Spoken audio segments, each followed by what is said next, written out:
Ay hindi, nang itsura. Kulay, malayong malayo. Kulay, malayo. Oo, kasama natin ngayon ang trending na trending, ang Yes. pinakamainit. At talaga namang napakapogi. Tinitilian eh. Oo. Ako ba yan? Ako ba yan? Hindi ikaw. Huwag mo Ikaw. Si Coach Oli. Ay, hindi. Akala ko. Si Congressman Leandro Leviste. Yun. Legarda Leviste ng Batangas. Yun. I thank you for having me at magandang gabi po sa inyong lahat. Ako sigurado ko maraming manonood sa ating mga banateros na mga chicks. Pero syempre, bago natin, total, nabanggit natin yung mga chicks, tanong muna natin para medyo light. Ayan. Si Congressman Leviste ba ay single, double, with sidecar? Ano ba, sir? Fully taken po ako sa trabaho. Yun. At punong-puno po ang aking schedule nowadays at napakarami po nating kailangan gawin sa Kongreso. Ako, pasensya na. Pero si Kong ay focused sa kanyang trabaho sa Kongreso. Coach Oli. Ikaw, single, double? Hindi yun ang gusto kong tanong. Parang parehas kami ha. Pero pwede ba ang personal question sa'yo kung? Ayan. Oo, hindi, kasi lalalim tayo eh. Oo, baka may matamaan tayong something, di ba? Yun lang man pasintabi. Pero sa dulo po, ayan, wag po natin kakalimutan, dadaanan natin yung pinaka-importante na kailangan nating malaman. Itong may hawak siya at hindi natin alam kung saan nakalagay. Nasa USB ba to o ikaw ba well, anyway, mamaya na yon. No? Sabi nga ni Boss Dada, dito muna tayo sa light. So the last time na napanood ko si Kong, ilalabas daw niya sa tamang panahon yung mga impormasyon na hawak niya. Malay mo, dito na yan sa Vox Populi ilabas ni Kong ngayong gabi. Di ba mga partner? Pwede. Sir Jan. Ako, wala, parang normal lang ako. Parang para sa akin normal na tao lang siya. Natural. Natural. Parang, pagkulong pa naman yung mukha namin. Mukha ang layo eh. Ang layo ko. Kung nakakanak namin makasama kami na Congressman Leandro Leviste. Ayun. Maraming salamat. Salamat din po. At kung pwede ko din sagutin yung question about the files. Marami naman pong may kopya na ng files. Yes. Hindi lang po ako. Nasa DPWH, ibinigay na rin po nila sa Ombudsman.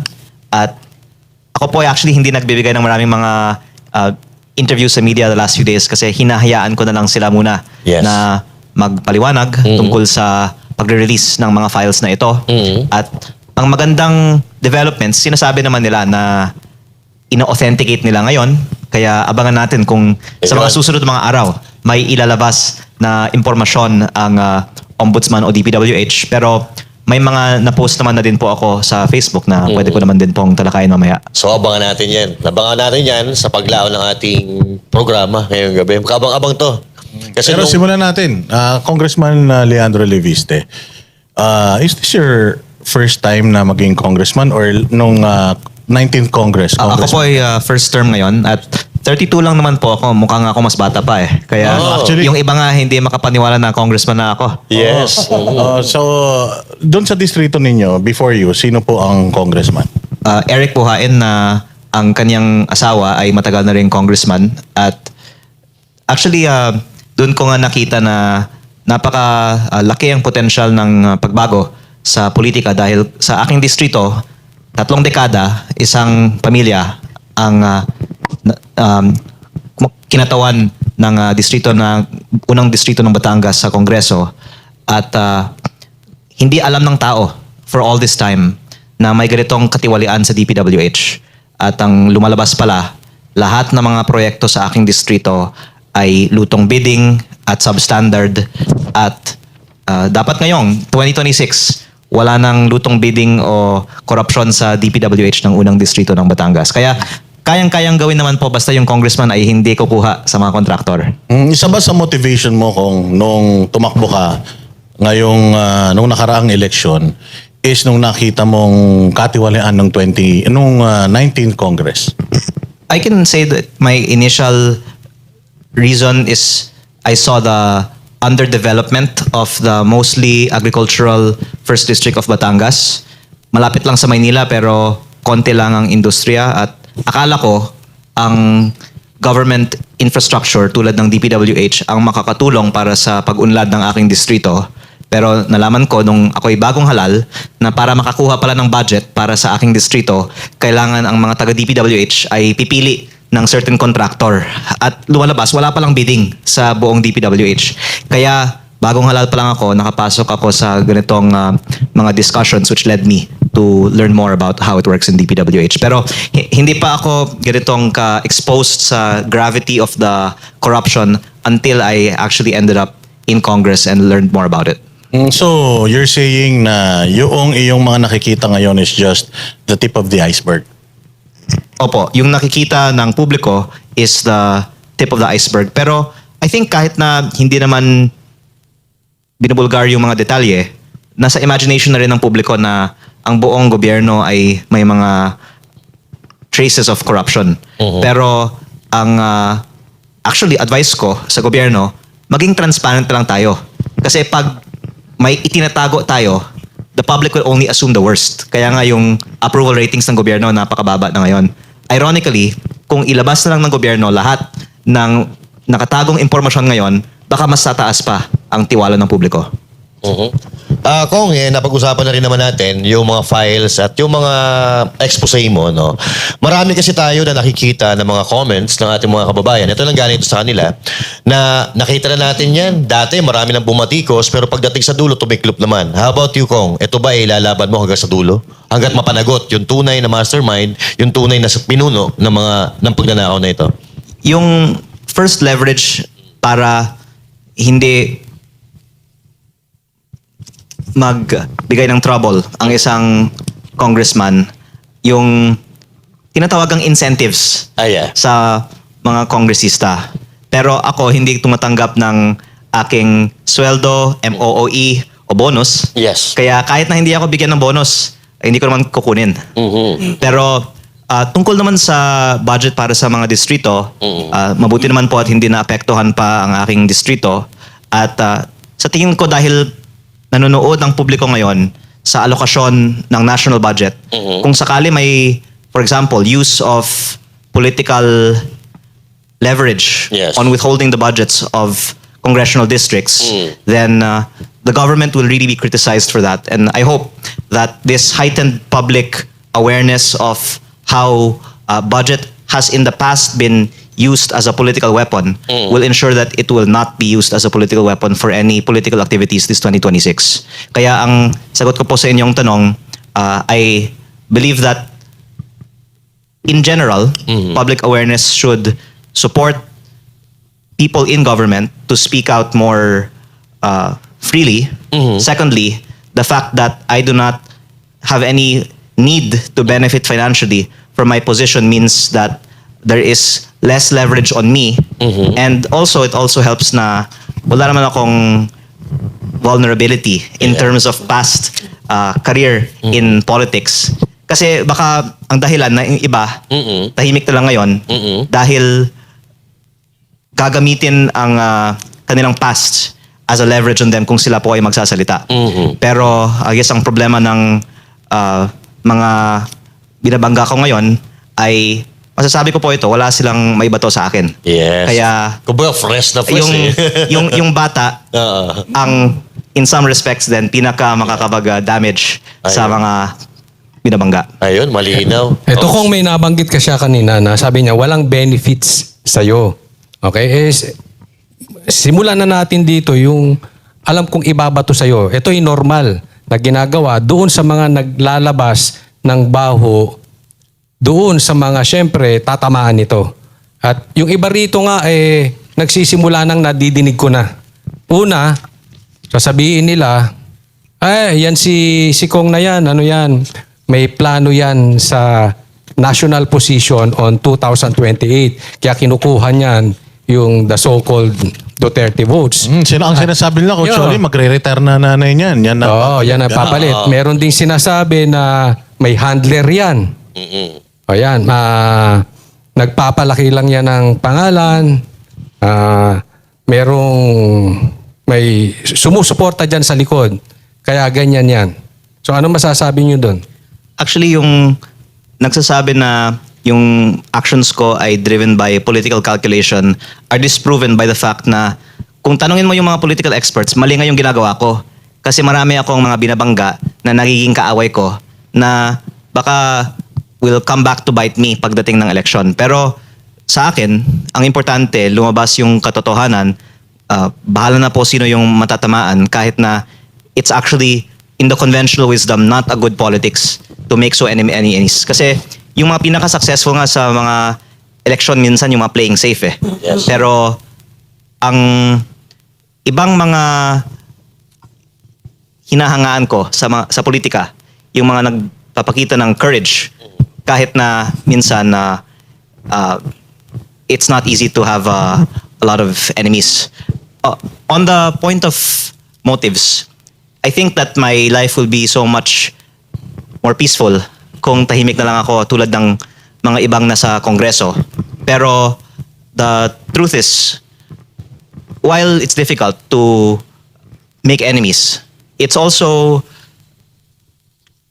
feels good pag makita mo naman na sumusuporta ang publiko sa ginagawa mo. At kung may benefits man para dyan, well, I would like to just think that what matters is nakakatulong ka sa ginagawa mo. At muli, ang iniisip ko lang is if I can be useful in whatever I do, and if doing so is good or bad, we don't know. It can even be bad. But I just want to be useful and not just be a waste of another seat in Congress, not doing anything for my 3 years in Congress. Okay, comment na lang ako. Papapatuloy ko na yung tanong niya kanina sa'yo na may plano ka bang tumakbo sa mas mataas sa national ngayong coming 2028? May plano ka Naintindihan ba? niyo, Kong. By the way, linawin ko lang, yung mami ko, 2022 na halal. At pwede pang tumakbo ulit sa 2028. Kaya hindi totoo at least yung fact na dahil magre-retiro yung nanay ko. Kaya ako nag-iingay ngayon. So no plan sa Wala national plano. position. Well, that's my first response. My second response is, palagi ko din kinakausap yung nanay ko na dapat sila sa Senado ay maging mas aktibo sa kanilang ginagawa. Pero kaya sila siguro din successful sa kanilang careers kasi nakita nila na there's a benefit to be measured in what they do. So there's pros and cons. But I'm saying that because I do have disagreements in terms of approach with my mom.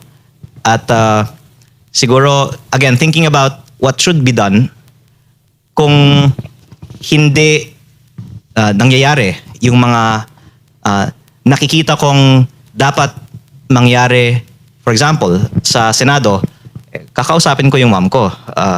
Ano bang dapat mangyari na lang. Pero sa ngayon, I can really say that I do not have a political calculation behind what I do in terms of the long term. Kasi ang gusto ko lang naman magawa is to be as useful and make as much impact as I can at each step and take it one step at a time. Tama. Tuloy ko lang kasi nabanggit mo meron kayo minsan disagreements ng yung mother mo. Ito bang patungkol dito sa files? Pabor ba siya doon sa ginagawa mo o gusto niya tong ginagawa mo? Kaya ko nga po nabanggit na the traditional wisdom is actually mali yung ginagawa ko. Kasi halos lahat lumabas na nga po ng mga nasa 19th Congress ay tagged as proponents ng mga DPWH projects. Kaya nagkaroon na ako ng maraming kaaway. At sila ay hindi tumatawag sa akin kasi papangalanan ko sila kung tatawagan nila ako, possibly. Tumatawag na lang sila sa aking ina.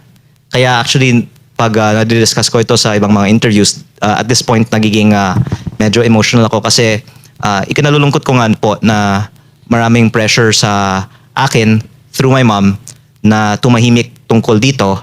Pero hindi ko naman po sinusundan yung aking ina. Which is also, I think, why they shouldn't take it against my mom yung ginagawa ko kasi nakikita naman po nila na independent ako sa kanya. Pero ang explanation ko lang po is there is a lot of pressure and we do disagree on on this, but nonetheless, itinutuloy ko po ang aking ginagawa. Para sa akin kung bihira yung ganyan kagaya nyo nila Barhaga, ikaw, bihira yung ganyan sa Congress.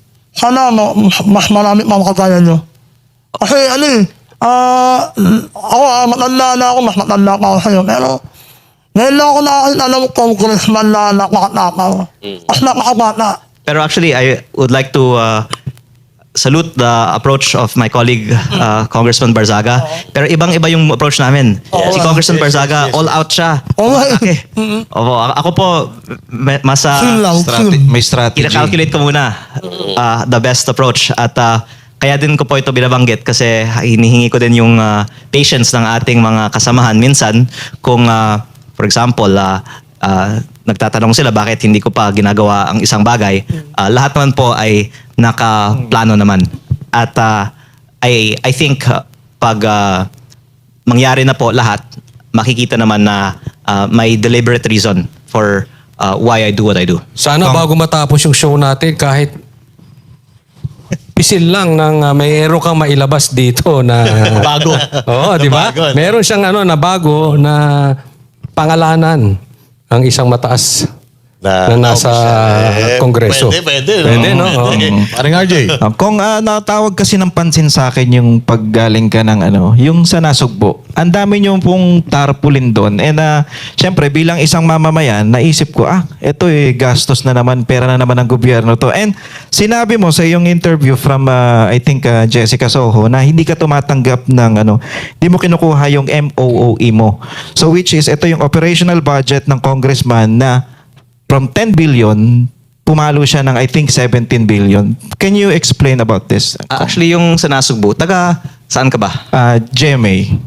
I mean, nakapunta ka Yes, sa nag-ano Nasugbu. kami doon nagsuswimming. Nakita ko yung kahabaan. Tapos nandun yung opisina nyo, di ba? Hindi alam ng mga taga ibang distrito, alam naman to ng mga taga Batangas.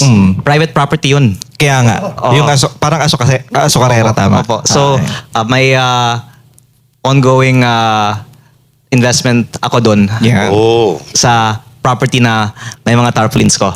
Opo. Pero ang reason nga na interest ako sa development ng aking distrito is because yung investments ko nandoon at matagal ko nang nakikita na ang lapit lang sa Maynila, ang daming ang mga dumadaan ng mga turista at iba pang mga industry sa area na yun pero kulang ng development.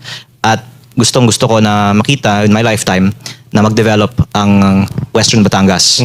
Now, on your second question about the MOOE. Yes, yung MOOE. Sabi mo hindi ka nagbe-benefit. Opo. So hindi mo Kaya, tinatanggap. actually, ako nga yung pinakalugi sa Kongreso.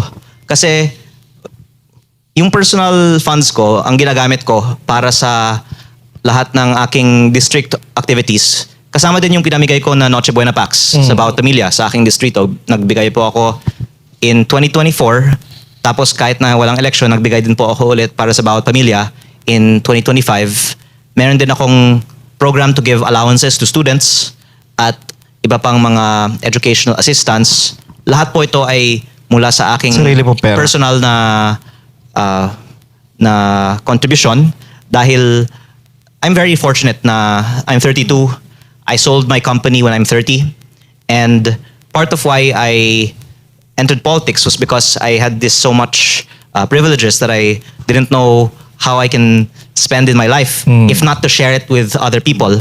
And parang unbelievable ito para sa iba kasi Kasi nag-start ka ng business 20 kung hindi ako Opo, nagkakamali. pero parang very rare sa Pilipinas na ang mga yumayaman ay nagiging pilantropo. Pero sa US, pati sa Europe, maraming mga, lalo na mga naging batang entrepreneur na nung binenta nilang kumpanya nila or nag-retire parang si Bill Gates o ngayon si Mark Zuckerberg, pinamimigay nila ang kanilang mga bilyones sa mga foundations. At dito sa Asia, hindi pa lang siya mas common, pero for the same reason that in the West, ginagawa po ito ng iba, kaya inanunsyo ko naman na po na inilipat ko na rin ng malaking bahagi ng aking shares sa isang foundation na magbibigay ng perpetual na source of support para sa aking chosen initiative for education and disaster relief.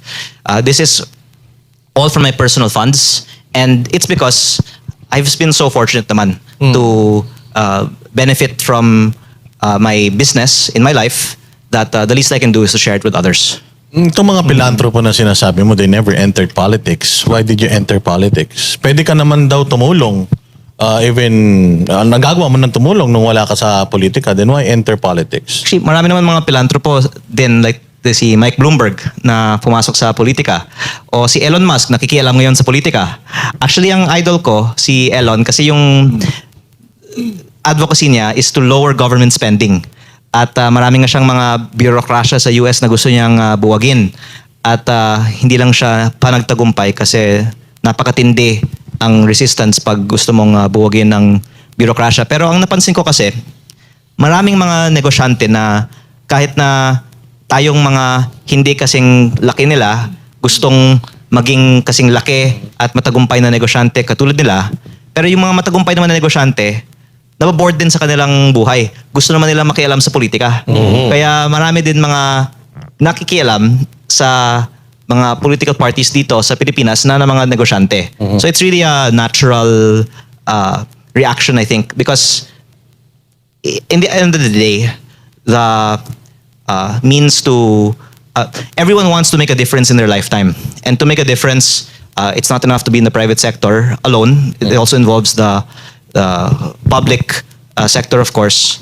And in my case, wala naman sa plano ko nung 2024 na pumasok sa politika, pero naisip ko in the middle part of the year, kaya not according to plan, I saw an opportunity and I did it. And I guess that's how I make a lot of decisions sometimes. It's to be responsive to the opportunities that I see. Just like how I said a while ago, itong DPWH, hindi ko naman po na-realize initially na ganitong kagrabe. Pero when there's an opportunity, you go for it, and who knows ano pa yung mga susunod pang mga makikita nating mga opportunities. Kaya namin tinatanong to Kong kasi gusto natin ipakita sa mga nanonood yung kredibilidad ni Leandro Leviste. Maraming nagsasabi na kapag ikaw ay pumasok sa politika, dapat nagda-divest ka na sa mga businesses mo. Dahil baka pwedeng gamitin yung iyong posisyon para sa iyong mga negosyo. Maprotektahan ito. Kasi karamihan sa mga nakikita natin sa mga congressman, may mga in-expose na sila yung congressman tapos sila din yung contractor. Diba? Tapos may construction company. Nagkakaroon ngayon ng conflict of interest. Ano masasabi niyo dyan? Kaya nga ako yung mahirap na kalaban sa aking mga binabangga dahil nag-divest na ako bago pumasok sa politika. Kaya, for example, kung meron kang operating business, pwedeng targetan yung business mo. O baka hindi ka na lang magsasalita para hindi matarget yung business mo. Pero the fact na binenta ko na yung business ko, tapos yung kinita ko, ipinamimigay ko naman, at hindi ko kailangan kumita pa, wala silang mahanap na leverage sa akin. Kaya siguro ako'y malayang magsalita. Kung may diinan ko lang yung operational budget ng congressman is 10 billion. So, nabanggit mo rin yun na tumaas siya ng 17 billion. And per year to, tama. Tapos nakakatanggap ang mga congressman, not liquidated to Hindi to parang ito yung mga bagay na hindi kailangan i-audit. Kung may resibo ka o kung, depende sa'yo kung magbibigay ka ng resibo. Ito is 58 million per congressman. Ito yung per day. Tama po ba? Per year. Per year. Ang sagot ka nila tungkol dyan, mas mababa nga sa 2026 kaysa sa 2025 Kung 27 billion yung total budget ng Congress, of which 18 billion is the 2026. It was 6 billion higher pa in 2025. And ang public reaction ay tungkol sa 2 million per congressman. Pero sinabi mo nga 58 million yung total. Yes. At yun actually yung question ko.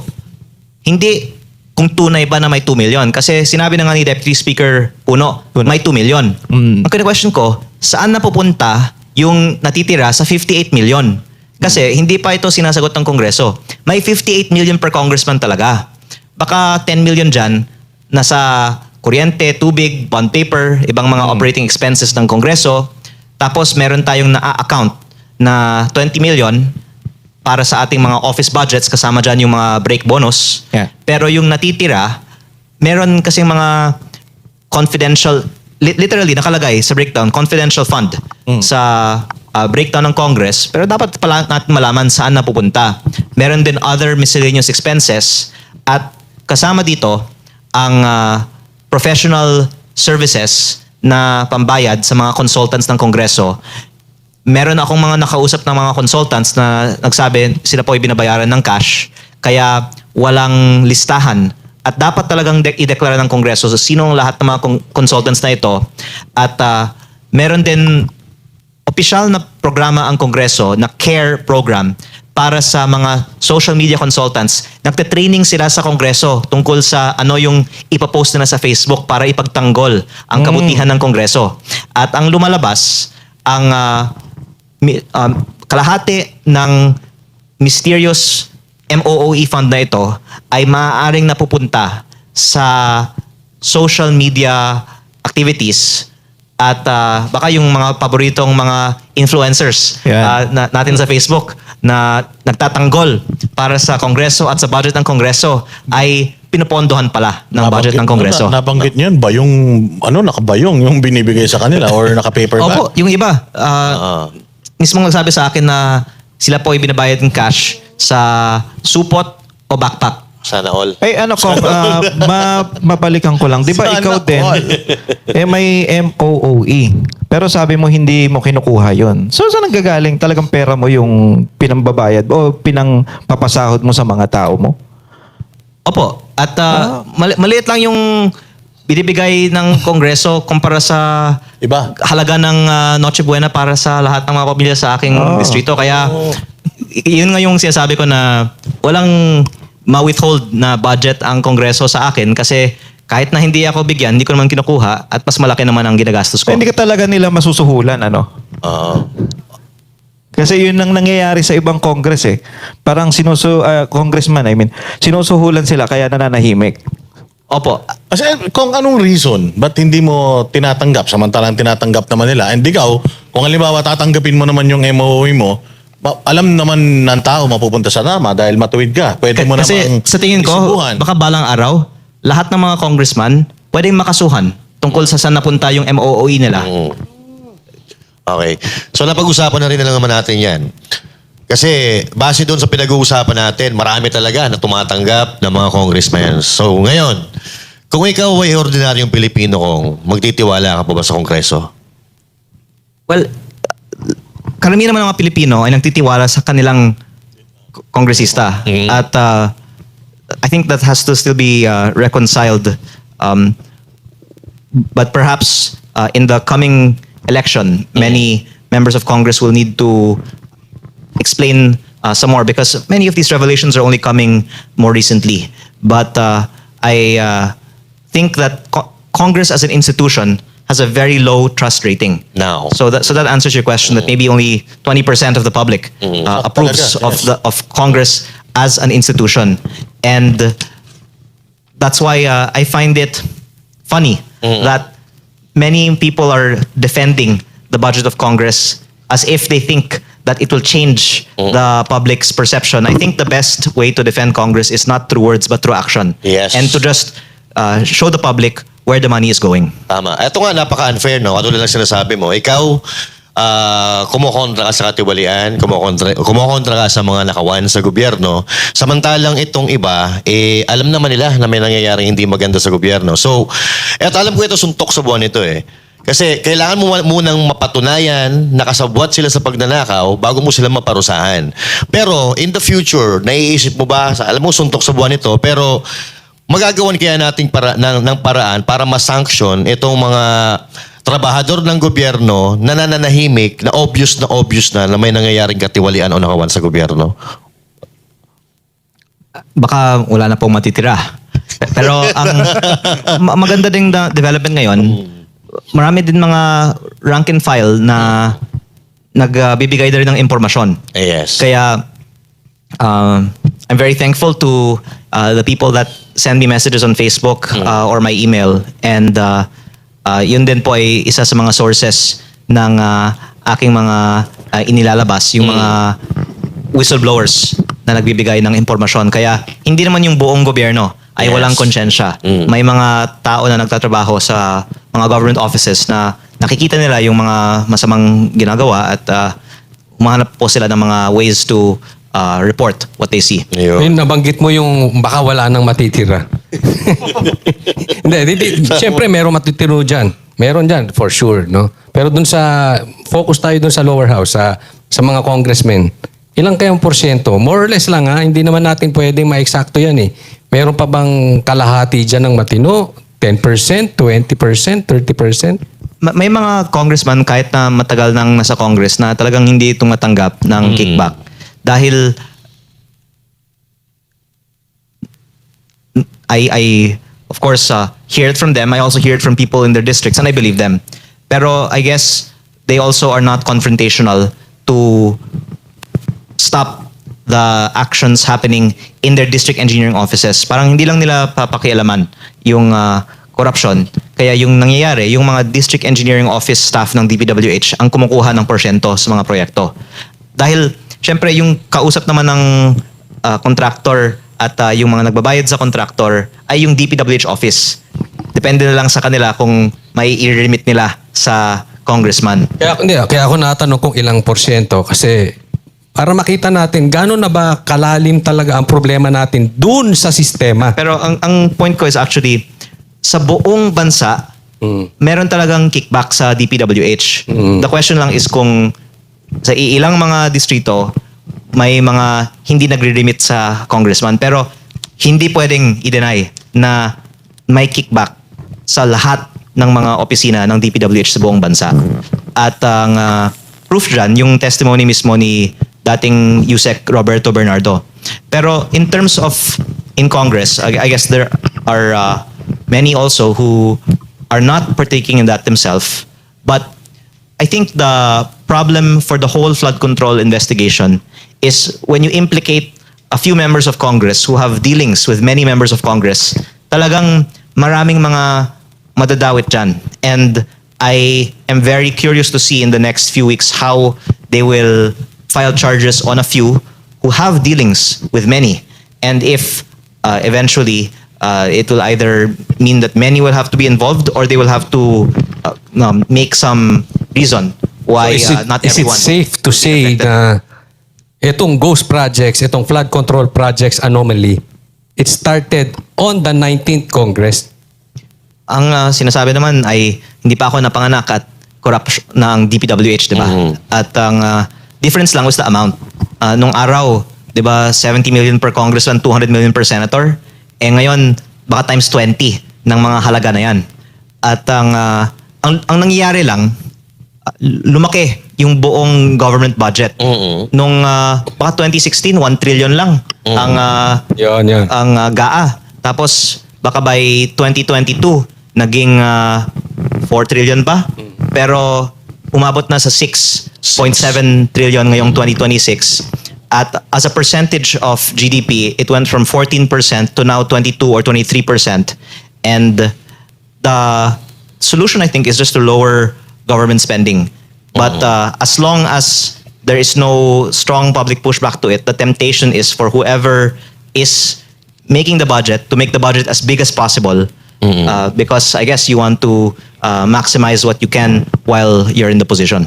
Okay, so these are the 10 top government agencies with biggest allocation in 2026. Department of Education, Department of Public Works and Highway, Department of Health, et cetera, et cetera. Do you agree? Is this fair para sa inyo or Yes, the ano masasabi nito sa budget? budgets are publicly disclosed naman. And in 2025, the DPWH actually exceeded the DepEd, if I'm not mistaken. In 2024, by even more so, kasi that's only the programmed appropriation. Programmed, Meron yes. pang unprogrammed appropriation. By the way, this is one thing na dapat mabuksan pa in the coming weeks. Yung pinaka worst na katiwalian sa DPWH ay hindi pa na Nabubuksan. bubuksan. Kasi yung unprogrammed appropriation na nanggaling sa PhilHealth funds ay napunta majority sa flood control. Ang natitira naman sa iba pang mga dubious projects. Kahit sa sarili kong distrito, meron din mga projects na ito. At yung mga programmed appropriation, ang Congress ang nag-select Yes. ng projects. At may mga paliwanag, requested sila by the local government units. Ang congressman ay identified as the proponent for many of the projects.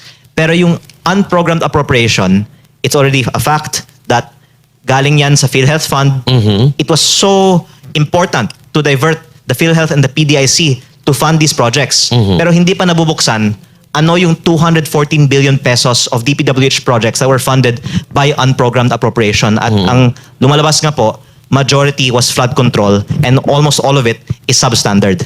At ang tanong, sino ang pumili ng 214 billion pesos of DPWH projects that had to be funded from unprogrammed appropriations? So I think that will be one of the biggest things that na bubuksan pa sa mga susunod na mga linggo. Ayun. So, ang problema talaga natin, unprogrammed, doon talaga nanggagaling yung kumbaga ito nagiging tambayan ng mga korap na politiko, yung unprogrammed fund. Kasi ito, unliquidated ito eh. Kumbaga, they can spend it anytime they want lang na, kumbaga, certification lang. Ito yun, di ba? Similar siya sa programmed, except yung programmed dumaan sa Kongreso. Yung unprogrammed, executive yung pumili. Yes. At kinuha pa yung PhilHealth at yung PDIC para pondohan ito. Yes. Kaya yung hindi ko pa nakita na itinanong, yung 214 billion na yan, bakit napaka-importante yung mga proyektong yan na kinuha pa yung ganung pondo para dito at hindi pa nabuksan ano yung 214 billion na yan. Ayun. Ang lumalabas, karamihan po ay flood control. So itong 2026 GAA, for 2 consecutive na budget natin, pinakamataas ang DPWH, which is, sabi sa batas, dapat pinakamataas ang education sector. I think DepEd mas mataas na sa 2026 kaysa sa Yung DPWH. 2026, yes. But 2024 and 2025, it was actually DPWH. in-expose yan ni Yes. Congressman Arnie Teves before na mas mataas ang budget ng DPWH. 2 consecutive 24 and 25. Ngayon 26, mas mataas na ang budget ng Department of Education sa programmed program tawag dito, appropriations ba tawag dito.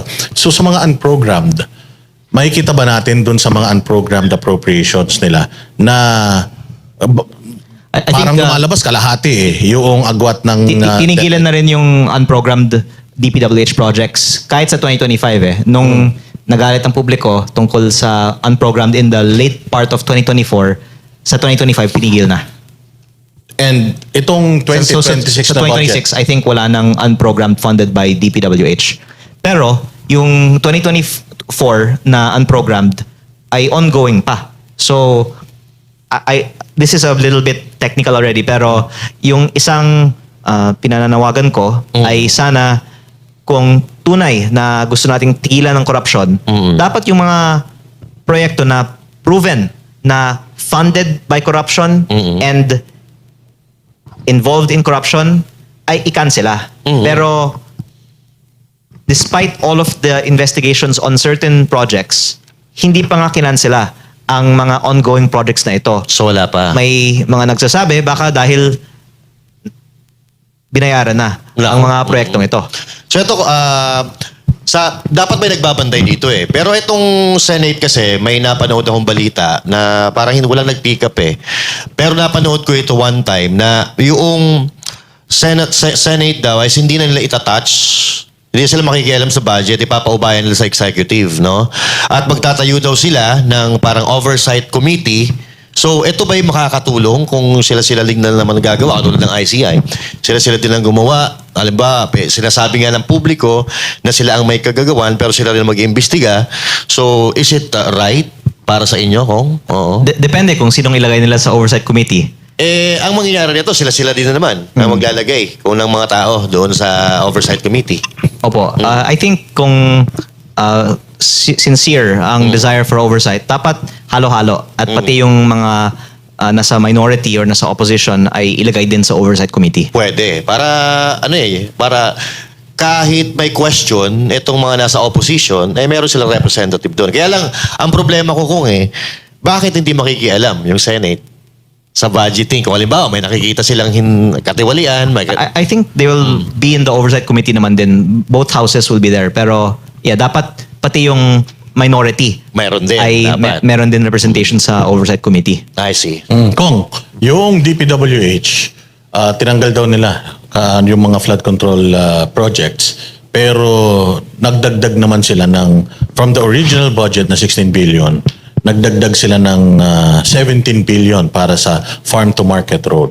Parang nabanggit nyo rin before na panibagong flood control scandal or scam na naman to. Ayun. Opo, yung farm to market roads, well known to be a source of corruption dahil mahirap din na i-audit ang mga ganyang klaseng mga proyekto na nasa bukid na baka dahil maliit, hindi siya kasing nababantayan.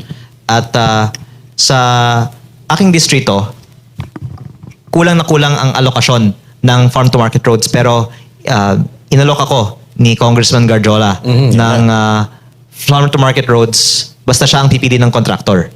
Kaya ako nagreklamo din tungkol sa farm to market roads kasi alam ko na hindi naman equitable din ang distribution yan, at kung may discretion, may temptation na yung nag-allocate, ibebenta na lang niya sa contractor yung alokasyon. Pero yung mas malaking halaga ay nasa asphalt overlay.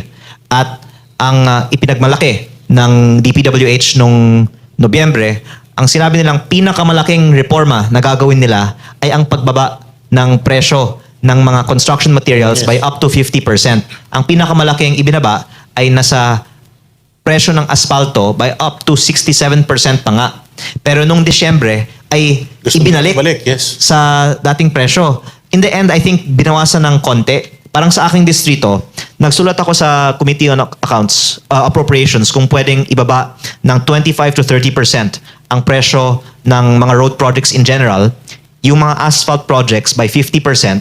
Pero kahit na nagsulat ako na ibaba ang presyo ng mga proyekto sa aking distrito, in-apply pa yung mas mataas na mga presyo dahil baka ayaw nila na may isang distrito na may mababa kumpara sa iba. Pero ang own estimate of DPWH shows that the asphalt projects are on average 100% overpriced. And for us to then approve the budget with those prices, na ang sinabi nila, kung hindi natin naaprubahan, baka babagsak ang ekonomiya. Hindi yun totoo. Unang-una, dahil yung recomputed prices ay based on market, based on their estimates, based on private sector din naman. At kung masyadong mababa, edi iparibid mo at that point sa mas mataas na presyo. Pero very suspicious talaga sa akin na talagang ipinaglaban na ibalik ang mga mataas na mga presyo nung Desyembre.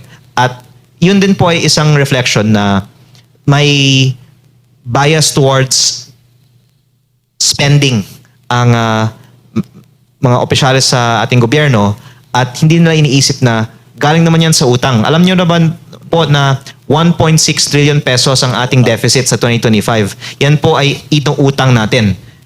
Akala ng mga iba, pag hindi gumastos ang gobyerno, nawawalan ang bansa. Pero sa makatwid kung ito ay farm to palace road. opo, hindi naman po libre ang mga proyektong yan eh. Inuutang lang natin ito.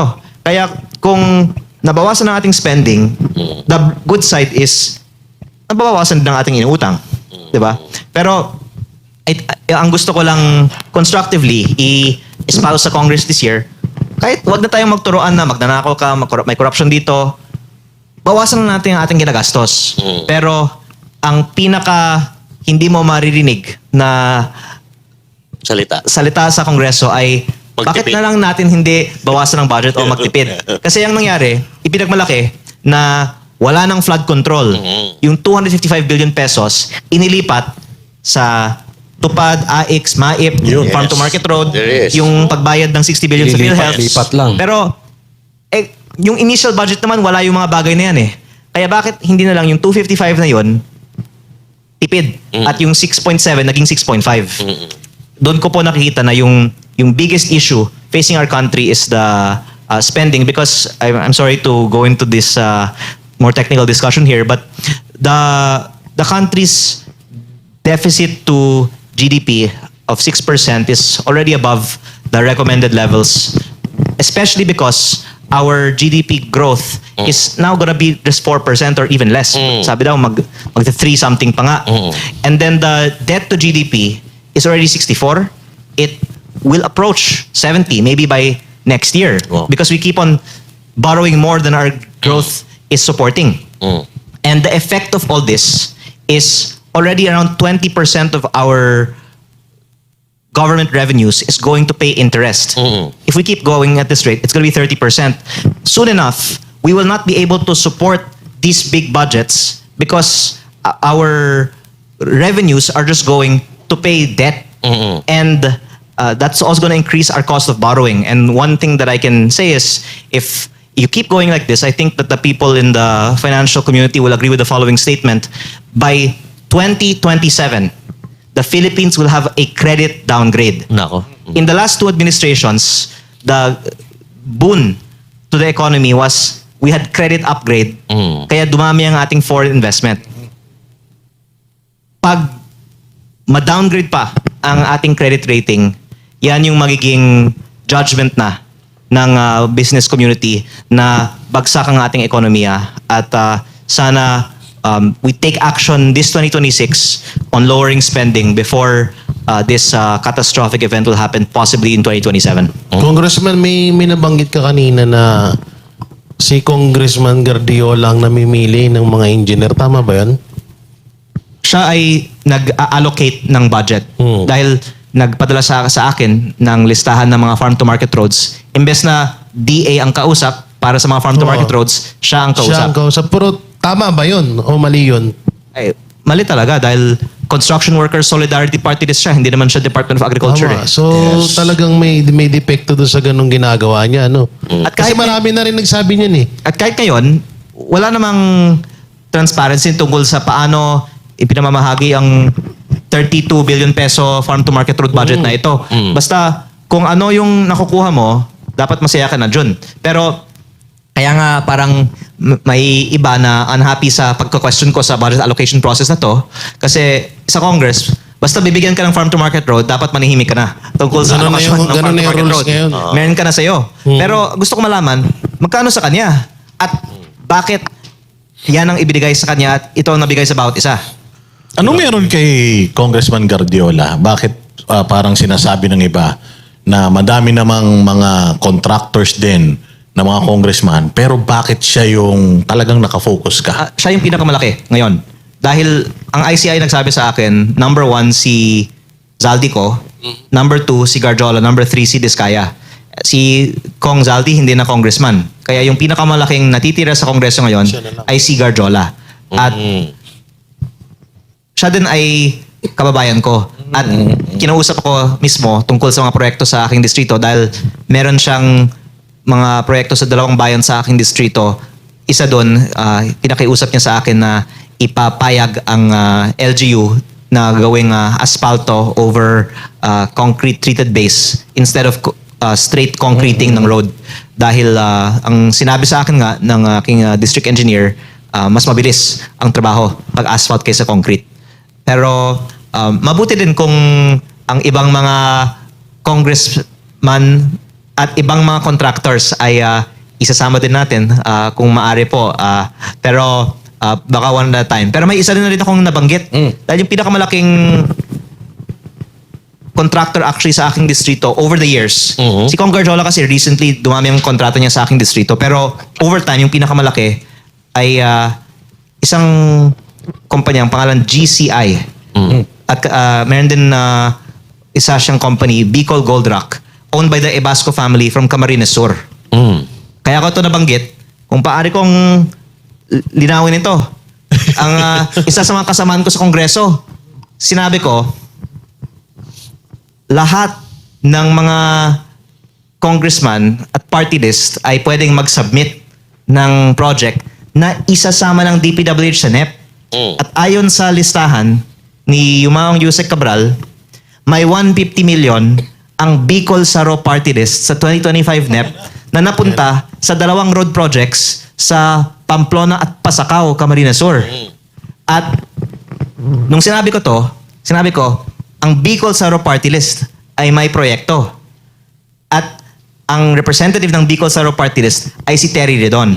Eh sinabi ni Kong Redon, sinungaling ako. Oo, dahil wala daw siya sa kongreso noon. Nako. Oo. Kaya dinevert niya yung usapan. Hindi niya kinonfirm, ano? Pero ang sinabi ko, number one, ang Bicol Saro Party List, which Congressman Redon represents in Congress now, ay may insertion. Kasi hindi naman yan insertion ng nominee eh. Insertion yun ng party list.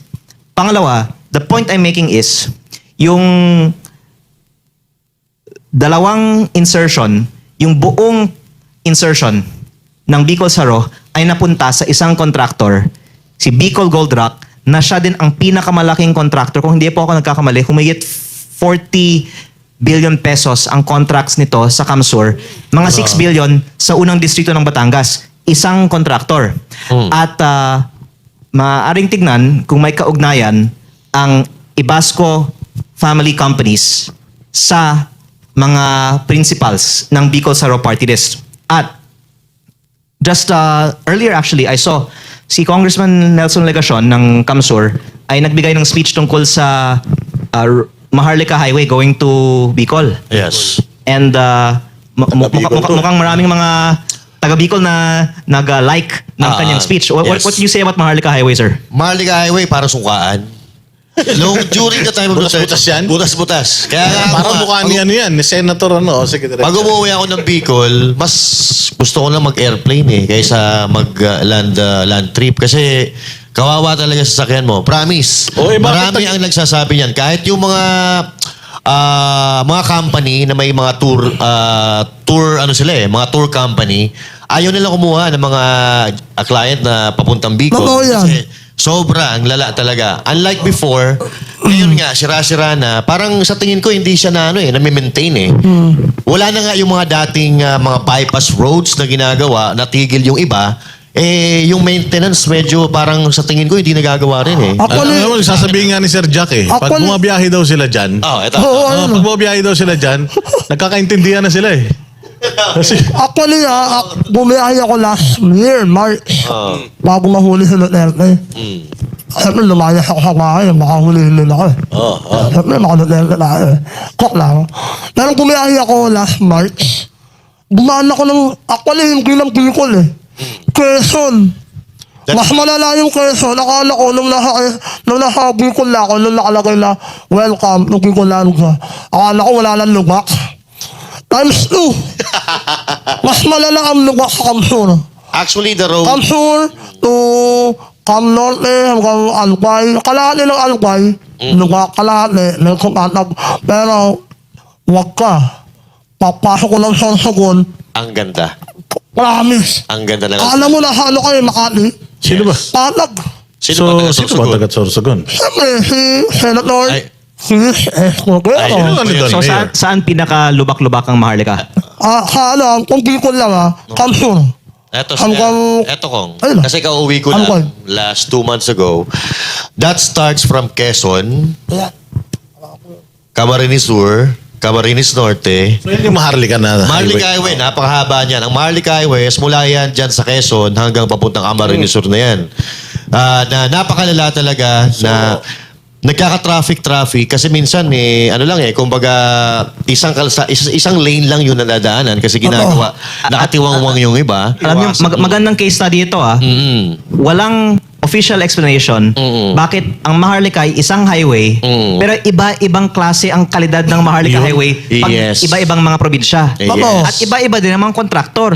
Bakit sa Sorsogon, Albay at Quezon, iba yung contractor kaysa sa Maharlika sa Ayun. Kamsur. Ayun. Kaya humihingi ako ng tulong sa lahat ng inyong mga viewers na taga Ayun. Kamsur.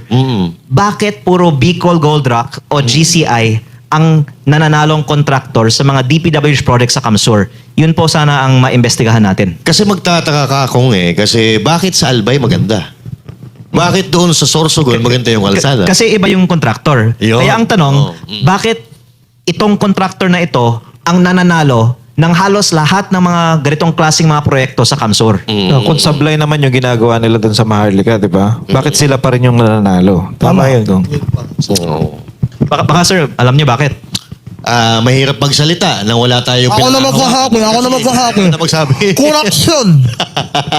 Palakasan. Sino yun? Pangalanan Ayun, mo. baka mawala ako eh. Baka panglalan ako mawala. Kami na mahala. Baka corruption. Marami nang galit sa'yo. Kaya ako eh. Oo. Diba? Basta So, sa akin, dyan sa ano na yan, Maharlika Highway na yan, basta Bicol, Gold Rock na yung Gold Rock nakakakuha. na. Oo. At itong Gold Rock na ito ay connected sa Bicol Saro Party List. Tama ba? Nagkataon, lahat ng mga insertion niya napunta kay Gold Rock. And yung may-ari ng Gold Rock, I see. Ang bidding dapat competitive eh. Dapat, oo. Eh bakit parehong contractor yung nananalo sa mga proyektong ito? Alam mo, Baka sila lang nagbibid. pag may oras tayo ngayong 2026, buksan lang natin lahat ng mga data ng mga bidding ng DPWH. Pwede. Kasi patunay na hindi competitive ang bidding pag halimbawa 100 million yung budget, tapos yung mga bidder tatlo, 99, 98, 97. Bakit walang nagbid ng 90 o 85? ang naririnig natin dyan kung ginagawa pa lang daw yung bidding, may nanalo na eh. Parang ganun yung naririnig natin. I don't know kasi ikaw nasa loob ng Kongreso. Ganun po ba talaga yung nangyayari? Yun nga po yung alegasyon. Pero kung tunay na may collusion at lutuan ng mga bidding, hindi lang dapat 10 contractor ang makulong. Dapat lahat ng mga nananalong mga contractor, pati yung mga losing contractor na kakonsyaba nila sa lutuan ng bidding, ay makasuhan. Pero Tama. napakahirap naman ito para sa ating gobyerno dahil wala na magbibid sa mga government contracts. So it's really a big problem. But that's why I'm just calling out the, let's just say it, hypocrisy in the ongoing investigations. Kasi kung tunay nating gustong linis ang sistemang ito, hindi dapat tayo mamili lang Yes. ng iilan na mga distrito o mga kontraktor. Tsaka kanina may nasabi ka na overspending, no? Parang hindi na ma-manage ata ng maayos yung pondo ng gobyerno. Kasi kung makikita po natin, base sa nagdaang allocation, ang may pinakamalaking budget ata, if I'm not mistaken, is Congressman Sandro Marcos and pangalawa ata ay si Congressman then Speaker Romualdez, which is 15 billion and 14 billion kay ano. Na kung ikukumpara natin doon sa ibang distrito, mas malalaki yung pangangailangan nila. Mas malalaki yung pangangailangan nila sa kanilang distrito compare sa district ni Congressman Sandro Marcos and Romualdez. So, parang sa akin, parang ang nangyayari may favoritism or dahil kapag-anak ka ng Pangulo. Kasi, kung pagbabasehan natin yung figure, yung numbers, ganun po talaga eh. Yun talagang realidad na nangyari. So, what can you say about it? Parang Actually, yung doon may mali na eh. isang dahilan na gusto kong hayaan ng DPWH mag-comment sa in-upload kong mga Cabral files. Dahil yun nga yung nagsistick out sa listahan ni Yumaong Yusek Cabral, yung budget per district at sino ang nakakuha ng pinakamalaking budget.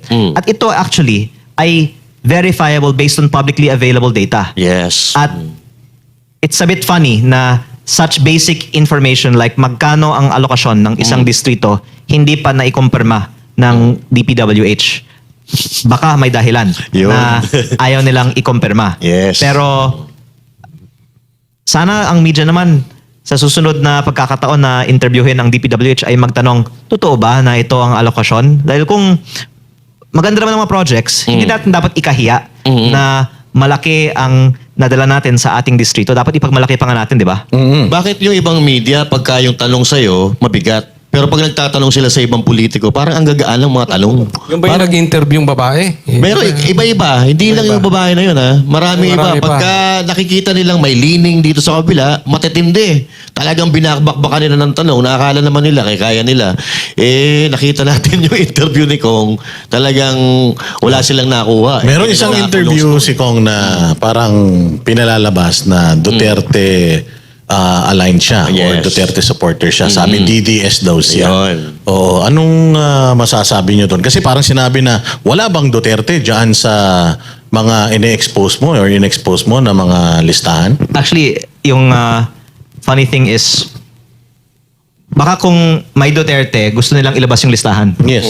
Nilabas yung listahan, Wala. walang insertion na nakapangalan sa Duterte, kaya ayaw nila sanang ilabas yung listahan. I have a few things to add. Number one, sa 2025 budget per district summary ng DPWH mismo, nandun yung allocable per district. 4 na distrito sa bansa ay 0 ang allocable budget. Mm. 2 sa Davao City, Mm. isa sa Davao del Norte, at isa sa Zamboanga City. Sino ba yung mga nandun? Kasi... Congressman Puro Davao Pulong, Mm. Ungab, Bebot Alvarez, at Kimer Olaso, if I'm not Yun. mistaken. At dapat lang ikumpirma ng DPWH, totoo ba ito o hindi. Ayan. Kasi factual naman yan eh. Yes. Pangalawa, sa list of proponents ng insertions nandyan din po. At kaya parang ikinalungkot ng ibang mga nag-i-interview na tinanong ako, meron ba si Duterte dyan? Sabi ko, wala. Parang Ito, Kong. hindi yun yung sagot na gusto nilang marinig eh. Pwede mong sagutin o kung ayaw mo sagutin, okay lang. Pero dediretsuin ko na. Andiyan ba sa listahan si Congressman Romualdez? Halos buong 19th Congress Nako. ay nandun. Kaya, Pero Sino lang wala? si Congressman Pulong, nasa 19th Congress, wala siya doon. Yun. Yun At o, yung allocable niya, 0. Sa 2025. DDS ka. Ito ba mga sino na to? Ito, So process of elimination. Pag hindi niya nabanggit, nandun. kaya Sinasabi ko lang naman yung nakalagay sa listahan eh. Baka dahil dito dapat maglagay na lang sila ng project sa kanila para masabi nila meron. Pero sa 2025 talagang wala. Pero kung ang nanay mo, nandoon ba? Sa... Halos lahat na-report naman na ng bilyonaryo. Sa buong bansa, 4 lang ang district congressman na wala. Ito ngayon titingnan natin. Kung magtutugma ngayon, yung hawak nila na dokumento tsaka dun sa hawak mo. Ngayon, ako... Kaya eagerly awaiting tayo ano yung officials ng sagot. Kasi imposible na makaiwas sila sa tanong na yan. Yes or no lang eh, factual. Yes. At hindi lang ako may kopya nito. Pati PCIJ na Meron na hindi naman DDS ang PCIJ. Diba? Inilabas ng PCIJ ito. Yes. Alam na to ng very critical pa nga yan. DPWH. Galing nga sa kanila eh. At hindi lang ako yung So nagsabi. bakit di pa nila PCIJ. ilabas? I-verify pa ata. Actually, i-authenticate pa ata. Sincerely, naawa ko kay Secretary Vince Dizon. Kasi Huwag ka maawa dun, sir. naiipit siya. Bakit siya nagpapaipit? Hindi naman siya pwede magsinungaling. Kaya kung napansin nyo, mula nung namatay si Yumaong Yusek Cabral, hindi na siya nagpa-presscon. Yes. Tsaka napapansin ko kung parang yung usapan, pagka papunta na doon, dinadivert niya eh. Medyo, parang makaiwas lang ba? Pero So again, kung... maawa naman tayo sa kanya. Ayan, pwede. Buti na nga ito si So Kong, maawa maaway pa tayo eh. sa kanya na manahimik na lang siya. Parang wala siyang alam. Ganun ba? Yung sinasabi natin eh. so kung ito, yung kay Yusek Cabral, kasi isa pa sa issue na sinasabi nila, illegal daw yung pag-acquire mo ng mga documents na meron ka from Yusek Cabral. May mga CCTV footages naman na mukhang hindi naman kayo nag-aaway o hindi naman mainit yung inyong pag-uusap. Totoo ba na pinwersa mo sila at nasugatan mo pa nga daw, nakikipag-agawang ka raw ng dokumento sa kanila? Ikaw lang po nabanggit na yung CCTV footage na inilabas nila, na nagpapakita naman na una, hawak ko yung dokumento, kaya authentic yung dokumento. At pinag-uusapan namin as we were walking through the hallway ng maayos naman. At hindi lang yun, 3.5 buwan ang lumipas mula noon at ng kanyang death na wala naman din siyang sinabi. By the way, November ko pa sinasabi sa publiko na meron akong kopya nitong datos at the time, hindi lang pinag-interesan ng iba ang sinasabi ko tungkol dito. Pero there was all this time for the DPWH to raise an issue with my possession of the documents, and only when I was challenging them to release it, did they then go and say that. And I think the public can see naman na mali naman na ang focus nila ay ang possession ko ng documents instead of them answering bakit hindi nila inilalabas ito. At hindi lang naman po ako kasi ang may kopya nito, pati ang iba may kopya nito. At ang nangyayari lang ay iniiwasan lang nila ang essential question, bakit hindi nila inilalabas ito? Kaya pala may interview si Ombudsman Boying Remulla na parang pinipitik ka niya dun eh. Na kapag may iba daw na tao naglabas ng Cabral files at sabihin daw na peke daw yun sa kanila, ay kalokohan daw yun. Parang kalokohan. Parang pinapalabas niya na ang pinaka-original files ni Cabral ay nasa kanya at yung mga nasa iba ay peke. Maganda kung tayo kasama ng ombudsman at ng DPWH, lahat mag-live. Ilabas namin ang mga listahan natin. Magko-compare tayo. Baka naman yung kopya ng DPWH pareho sa kopya ko. Tignan natin. Ilabas natin lahat. Paawa ka naman kay Secretary Dizon. Sabi mo nga. Yun nga, yung mabalik tayo dyan kay Sec Vince. Kasi may interview ka na sabi mo, nag-uusap kayo. Pero nung naglabas ka na ng mga document, biglang sabi niya na hindi parang hindi pa authenticated, hindi pa okay yan. May Actually, email, may email nakakatuwa pa, yung ano. sagot niya kasi ang sinabi Oo. niya, hindi pa authenticated dahil hindi pa niya nakita. Oo, yun. Tama. Kasi nasa Paris siya noon eh. Kaya hindi niya nakita kasi nasa Pero Paris ang siya. sabi mo doon, meron kayong pag-uusap and may mga nakarinig. May email Tama, di ba? exchanges kayo, di ba? May nainilabas ka. Pagkatapos ng September 4, nag-meeting pa kami. And then after that, may iba kaming mga conversations. And then, in-email ko sa kanya yung in-upload ko sa Facebook noong October 1. Okay. Tapos, sumagot naman siya kasama ng ibang attachment through his office. Kaya ko nga sinasabi na maawa na lang tayo sa kanya. Kasi, Ibig sabihin nakita niya kasi sumagot siya. alam naman natin na alam niya na totoo ang files na ito. Kasi ang PCIG na nga nag-upload din ito eh. Kaya hindi na lang siya siguro magko-comment tungkol dito Kung pa. ang nangyayari kasi dito, parang nagkakaroon ng laglagan. Opo, pero actually, between us, sadya ko pong hinahayaan sila na Okay. magsalita kasi let them weave together their own narratives. Yes. Kasi marami din mga inconsistencies. Una, sinabi ni Yusek Claire, let DPWH answer. Tapos sabi ng DPWH, hindi pa namin ma-authenticate dahil hindi pa namin nakita. Tapos sinabi nila, ibinigay na namin sa ombudsman. Tapos sinabi naman ni Assistant Ombudsman na mahalaga ito dahil maraming leads at bigyan nyo lang kami ng oras para i-authenticate ito at gagawin daw nila in private para hindi mag-fuel ng public speculation. Pero importante daw. Yan ang sinabi niya sa ANC this week. Pero since then, there have been other statements saying na walang katibayan siya kasi wala na daw si Yusek Cabral. Pero hinayaan natin sila na magbigay ng kanilang mga statements. At ang lumalabas nga, marami pong mga inconsistencies. Pero lastly, I would like to actually commend and thank ang aking kasamahan si Congressman Terry Redon dahil kaninang umaga, sinabi niya na dapat isupila ng Kongreso yung mga Cabral files. Ayan. So parang sumang-ayon na rin pala si Congressman Redon na mahalaga na makuha ng Kongreso ang kopyang ito at sana pag nasa Kongreso na pwede nang ilabas ng Kongreso sa publiko. Kasi ang sinabi niya, dapat hindi lang ang ombudsman na meron, dapat pati Kongreso. Yes. Kaya baka si Congressman Redon ang maglalabas na ng Cabral files. Nako, bigyan. Congressman, may tanong ako. One and for all. Gusto mo magulat sila lahat? Ako magpo-post.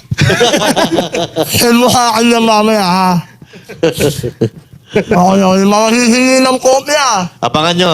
Gcash lang, ha? Joke lang, joke lang. Wow. Dito kung yung about nga doon sa Cabral Files, kasi sa tono ng pananalita ni Ombudsman Boying Rimulya, parang may sinasabi siya na hindi kaya baka pekiin, baka ipalabas nilang peki yang sa'yo at sa kanila yung tama. Kasi alam naman nating lahat ng nasa 19th Congress, puwera kay Pulong Duterte, ay lahat kasama doon.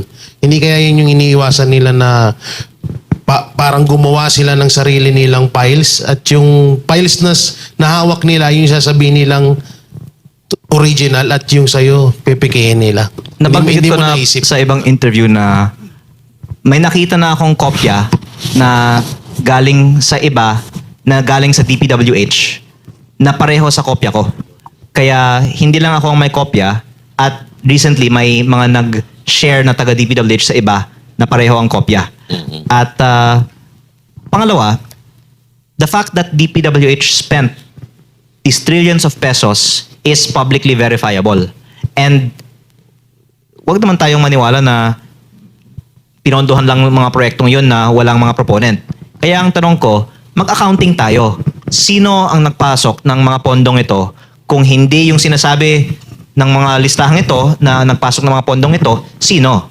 Wala naman maniniwala sa atin na si Yusek Cabral at si Zaldico lang naman nag-usap para sa alokasyon ng trilyon-trilyong piso, di ba? Pero parang if I can share this, yun yung problema kasi ni Yusek Cabral in her last months that she was, number one, by her own family lawyer's statements, under pressure because she was being made a scapegoat. And si Yusek Bernardo ay naging star witness at meron siyang ini-implicate at yung kanyang testimony yung ginagamit ngayon sa mga investigasyon. Pero hindi tugma ang sinasabi ni Yusek Bernardo sa sinabi ni Yusek Cabral. Yes. Kaya Yusek Cabral could have contradicted the statements of Yusek Bernardo, and she was actually offered to be a witness if she will implicate DBM Secretary Pangandaman, and this is already brought up in another interview. Hindi siya pumayag at yun ang isa sa mga dahilan na in the last few weeks na pressure din siya dahil nga hindi siya pinagbibigyan na maging state witness dahil ayaw niyang mag-cooperate to testify in a certain way. I think tungkol sa mga unprogrammed appropriations din yan. At si Yusek Cabral ay ayon sa statement ng kanyang family lawyer, nagsimula ng kanyang feelings bad when she was made to have a courtesy resignation instead of avail of an early retirement. And then there was the testimony of former Yusek Bernardo, and then there was the press con on the day that she died when there was a statement by the DPWH recommending that charges be filed on a number of individuals where she was on the list na may statement na dapat managot ang mga taong ito. So I'm just bringing this up to show that Yusek Cabral was unnecessarily pressured and driven to do what she had done, and that the DPWH investigations had inadvertently actually cost us the life of who would have been one of the most valuable witnesses who could point to the real mastermind behind the allocation of these trillions of pesos of budget. Pero ang point ko lang on what you were saying is it was a attempt to characterize na si Cabral at si Ko ang nag-uusap para sa alokasyon ng trilyon-trilyong piso. At siguro naman wala naman pong maniniwala na Yes. Yusek at APRO chair ang makakapag-allocate ng trilyon-trilyong piso. And that is the big problem kasi marami ang nagsasuffer na katulad ng halimbawa, yung mga walang kamuang-muang na namamatay sa baha dahil doon sa substandard or mga ghost projects, sila yung nagiging, kumbaga, nagiging biktima nitong pagnanakaw nila. And sa katulad na sinasabi mo, ang dahilan ng pagkamatay or dahil nangyari yun kay Cabral is regarding dito sa investigation about the corruption. While itong si Bernardo, umamin po siya na kasabwat siya na nagnakaw sa gobyerno at nagsorry pa nga siya if I'm not, kung maalala ko yung Soli video. pa din siya ng pera. Nagsoli pa rin siya ng pera. So, ibig sabihin, umaamin siya na naging kasangkapan din siya sa pagnanakaw, and yet, siya ay naging witness and he is under the protection program and supposedly mananagot din siya dahil meron siyang kasalanan na nagawa sa ating bayan at sa ating mga Pilipino. So, bakit parang ang nangyari, parang pinipinpoint lang nila, no? Ito, ikaw, makakasuhan ka, ikaw, hindi, magiging witness ka. Supposedly, dapat managot din siya eh. Dahil umamin mismo siya na may ginawa siyang kasalanan sa ating bayan. Nag-sorry pa nga siya eh, doon sa hearing, di ba? So what can you say about that, Kong? Parang, Well, that's why it's very unfortunate na we lost Cabral, who could have testified a lot. But Yes. andyan pa naman si Secretary Bonoan. kaya lang, tahimik. Hindi na uuwi. Well, di na uuwi. Oo. Wala na, hindi na Comment bumabalik. tanong ako, Nasla. Ano ha, kuno-kuno lang to eh. May tanong ako, personal to ha. Goy mo ba sa Cabral? Yun, no. Tingin ko hindi naman dahil napakahirap talaga ng posisyon niya. Kaya ang sinabi kasi noon pa nag-attempt na siya ng suicide, di ba? Kaya hindi naman unbelievable na nag-suicide siya. Naman, namatay siya. Bakit hindi man lang nakapapimik yung lamay niya o nilamay man pa o ano ba siya? Hindi ba siya pinurol? Diba? Parang, paano malalaman ng tao kung talagang wala na siya, diba? May mga pictures naman of the Hindi, event. nakablur eh. May hindi naka-blur. Pwede mo Meron? Send mo sa akin. ma-search. Ano sa akin mamaya? Ay, ano lang, Para sa privacy na lang ng Pakita pamilya. mo na lang sa akin mamaya from your phone. Pakita mo. Para makatulog na ako. Hindi makatulog ka kayo eh. Ayun. Kasi marami nagtatanong kay Kuya kay Pero Santos. seriously, all the more we should value the life of Secretary Bonoan. Habang buhay siya, sana sabihin na niya lahat. Yes. Kung buhay, parang may mangyayari sa kanya masama. Parang may malalaglag ah. Parang yung sinabi mo ko, parang may masamang mangyayari. Hindi, tama yun, which is tama. Kasi, Pero nag-recant na, partner, Oo. si Alcantara, nag-recant siya ng kanyang testimonya. Sinabi niya na hindi daw siya involved. Oo, pero marami silang mga binitawang or inilaglag na mga senador. At ngayon, yung ibang mga senador na yan, sinasagot na nila yung mga kasong isinampa sa kanila. So ano masasabi mo doon, Kong, na bakit parang Senado ang inaatake nung mga testimonya nung mga taga-DPWH? Bakit hindi Congress? I think the evidence is also one of the basis for what they can go after, no? Kasi yung mahirap talaga in implicating someone is not just na may insertion sila, pero tumanggap sila ng pera. At kung sino yung tumanggap ng pera kay Bernardo ay kay Alcantara, yun yung mabibuild nila ng case. Now, I don't know who else Bernardo or other available witnesses can point to that they gave money to. But I think it's more a question of sino yung mga tinanggal sa mga testimonya nila Bernardo or nila Alcantara na maaari sanang isama pa. Ang problem kasi dyan, kung yung credibility nito ni Bernardo, paiba-iba ito ng statement eh. Yes. So yun yung Parang nakikita apat na beses nang apat na nagbago. beses na eh. So yun na nakita namin na parang Minamanipula. nililigtas mo ba yung sarili mo at nagtuturo ka ng iba? What do you think Or about that? nililigtas niya yung Yung dapat. yung talagang Yung mga amo niya. mastermind. Oo, mastermind. Do you think, sir, meron siyang pinagtatakpan dito?